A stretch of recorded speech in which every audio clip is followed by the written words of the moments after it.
حقيقة شد نظري بعد أن سلمت من الصلاة معكم، وسبب شد النظر التعلق بالكتاب. فإذا رأيت كتابا تعلقت النفس به حتى أعرفه هل هو مما عندي فتقر العين وتهدى أم لا، فلا تزال النفس تتطلبه.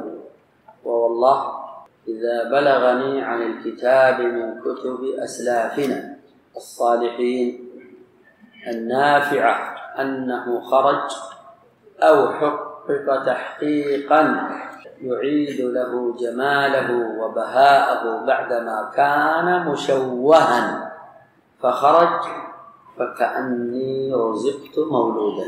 والكتاب الفرحة به إذا صدر أول صدوره لا يمكن أن يصفها طالب العلم، فالعلم أغلى شيء يحصله الإنسان، فيبذل فيه ماله ووقته وصحته.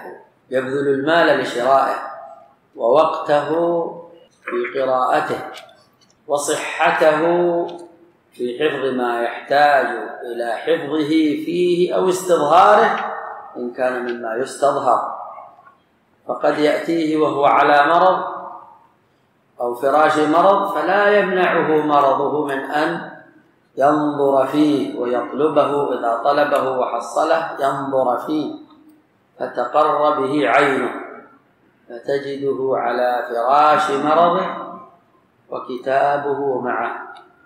كيف لا وأنتم تعلمون جميعا قول القائل: وخير مكان في الدنا سرج سابحه، وخير جليس في الأنام كتاب. فالكتب النافعة خير جليس للمرء.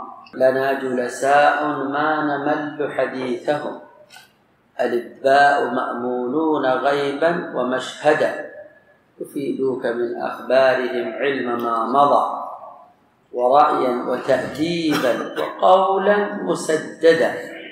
فإن قلت أحياء فلست بكاذب، وإن قلت أمواتا فلست مفندا. فهؤلاء هم المأمونون، يفيدونك ولا يضرونك.